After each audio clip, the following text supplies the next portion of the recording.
আসসালামু আলাইকুম। জানিয়ে দেব এই মুহূর্তে হাতে পাওয়া সর্বশেষ ভয়ঙ্কর কিছু আন্তর্জাতিক আপডেট বাংলা সংবাদ। শুরুতেই থাকছে সংবাদ শিরোনাম। শুরুতেই জানিয়ে দেবে এফকেন ঘাঁটিতে ইরানের হামলা, হতাহতের বিষয়ে যা জানালো পেন্টাগন। সর্বশেষ থাকছে ইরানের রহস্যময় মিসাইল সিটির খোঁজে মরিয়া ইসরায়েল। এতক্ষণ শুনছিলেন সংবাদ শিরোনাম, এবার বিস্তারিত। প্রিয় দর্শক, আপনি যদি এই চ্যানেলে নতুন হয়ে থাকেন, ভিডিওটি দেখতে দেখতে চ্যানেলটি সাবস্ক্রাইব করে আমাদের সাথেই থাকুন। মার্কিন ঘাঁটিতে ইরানের হামলা, হতাহতের বিষয়ে যা জানালো পেন্টাগন। কাতার অবস্থিত মার্কিন সামরিক ঘাঁটি আল উইদেদের ব্যালিস্টিক ক্ষেপণাস্ত্র দিয়ে হামলা চালিয়েছে ইরান। হামলার পর বড় ধরনের বিস্ফোরণের শব্দ শোনা যায়, তবে এই হামলার কোনো হতাহতের ঘটনা ঘটেনি বলে দাবি করেছে যুক্তরাষ্ট্রের প্রতিরক্ষা বিভাগ পেন্টাগন।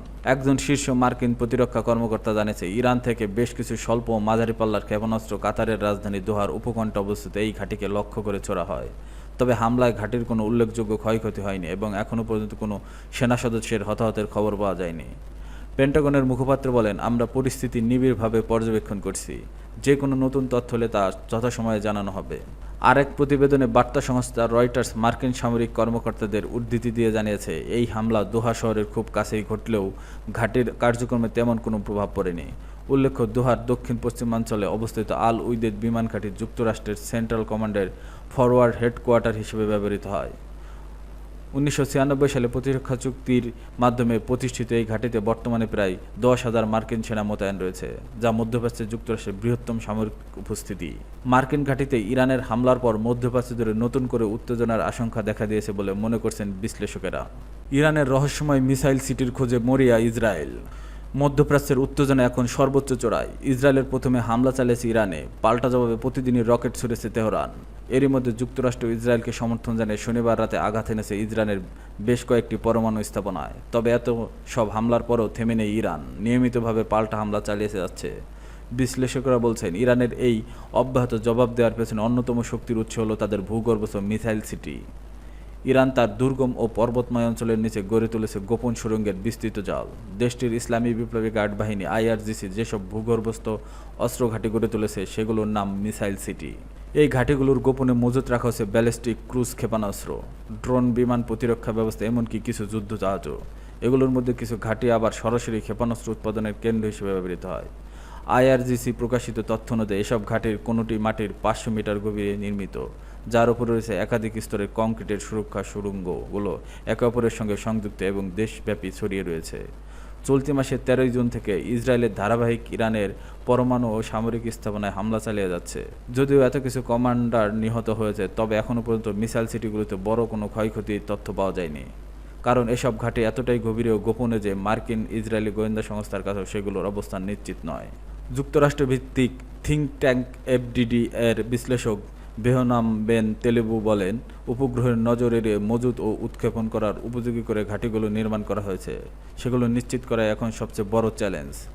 বিবিসির ফার্সি বিভাগ বলেছে, এসব ঘাঁটির ভেতরে রয়েছে রকেট লঞ্চার সহ ট্রাকের সারি, যেগুলো মাটির নিচ দিয়ে সরে গিয়ে নির্ধারিত স্থানে গিয়ে রকেট উৎক্ষেপণ করে। এমন একটি ভিডিওতে দেখা যায় সমুদ্রবর্তী একটি ট্রাক থেকে সরাসরি রকেট ছোড়া হচ্ছে। ইরান দাবি করে তাদের হাতে থাকা শেরজিল, এমাত, খেইবার, সেকান, হজকাসিম, কদর এইচ এবং পাভেহ ক্ষেপণাস্ত্র 2000 কিলোমিটার দূর পর্যন্ত লক্ষ্যবস্তুতে আঘাত আনতে পারে। এর ফলে শুধু ইসরায়েল নয়, সৌদি আরব, ভারত, এমনকি রাশিয়া, চীনও এরা আওতায় পড়ে।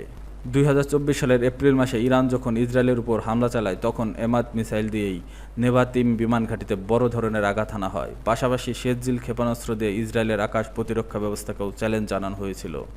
এখন প্রশ্ন উঠেছে, এই মিসাইল সিটিগুলোর সঙ্গে কি ইরানের বিতর্কিত পারমাণবিক কর্মসূচির কোনো সংযোগ আছে? যুক্তরাষ্ট্রের থিঙ্ক ট্যাঙ্ক সিএসআইএস বলেছে, ইরানের এই ক্ষেপণাস্ত্রগুলো পারমাণবিক ওয়ারহেড বহনে সক্ষম হলেও বর্তমানে তাতে পারস্পরিক বিস্ফোরক ব্যবহার করা হচ্ছে। যুক্তরাজ্যের RUSI গবেষক সিদ্ধার্থ কৌশলের মতে, কারমান শাহ বা শাহাব-3 এর মতো ঘাঁটি পারমাণবিক অস্ত্র নিক্ষেপণের জন্য সম্ভাব্য স্থান হতে পারে, তবে এখন পর্যন্ত সরাসরি কোনো সংযোগ প্রমাণ মেলেনি।